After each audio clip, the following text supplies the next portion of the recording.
Hi, this little corner of the internet. Day 61. তোমরা তো সকালবেলা উঠে দেখতেই পেলে আরেকজন ঘুম থেকে উঠে পড়েছে, উঠেই ছোট বিবির বাড়িতে দৌড়েছে।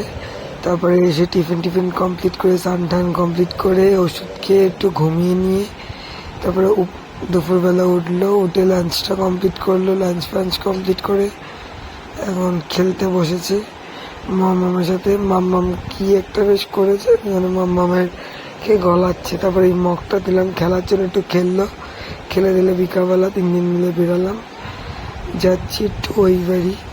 ওই রাস্তা দিয়ে কয়েকটা ঠাকুর দেখবো, ও দেখবে আবার কালকের মানে পরের দিনকার বেরোনোর কথা আছে। এখন জানি না কি হবে, দেখা যাক। লাড্ডুকে রেড কালারের ড্রেসটা পরে কেমন লাগছে অবশ্যই কমেন্টে জানাবেন। লাড্ডু চলে ওই দে টাটা লাড্ডু টাটা করো টাটা করো তবে রাত্রি 9টা 9:30 নাগাদ মামু একটা ফানুস ছাড়লো। লাড্ডু আকাশে ফানুস দেখলেই খালি ডাকে। মামু এই নিয়ে দুবার ছাড়লো ফানুস। তারপরে আমরা রেডি হয়ে বেরিয়ে পড়লাম, লাড্ডুকে ঘুম পাড়িয়ে দিয়ে মায়ের কাছে। আমার মাটা না থাকলে কি যে হতো ভগবান জানে। তো তারপর বেরিয়ে যাচ্ছি দিদার বাড়ির দিকে। আমি তো পুজো দিতে পারবো না, আমার প্রবলেম হয়ে গেছে, তো সেই জন্য আমি পুজো দিতে পারবো না। আলো মানে রাস্তাঘাট আলোয় ঝলমল করে এই দুর্গা পুজোর সময়, কালী পুজোর সময়, তাছাড়া আর লাইটিং দেখতে পাই না।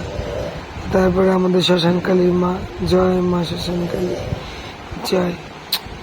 তারপরে একটু নমস্কার করে বেরিয়ে এলাম। আমাদের মাকে দেখো কি মিষ্টি দেখতে। তারপর আমরা যাব কোন দিকে তাকাচ্ছ তুমি?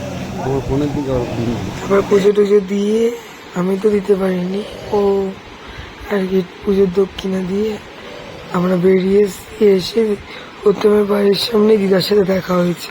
তো দিদার সাথে একটু কথা বললাম, দিদা চলে গেল মণ্ডপে, আমরা ওখানেই পুষ্পাঞ্জলি দিই। তারপর দুজন মিলে একটুখানি বেরালাম ঘুরু করতে।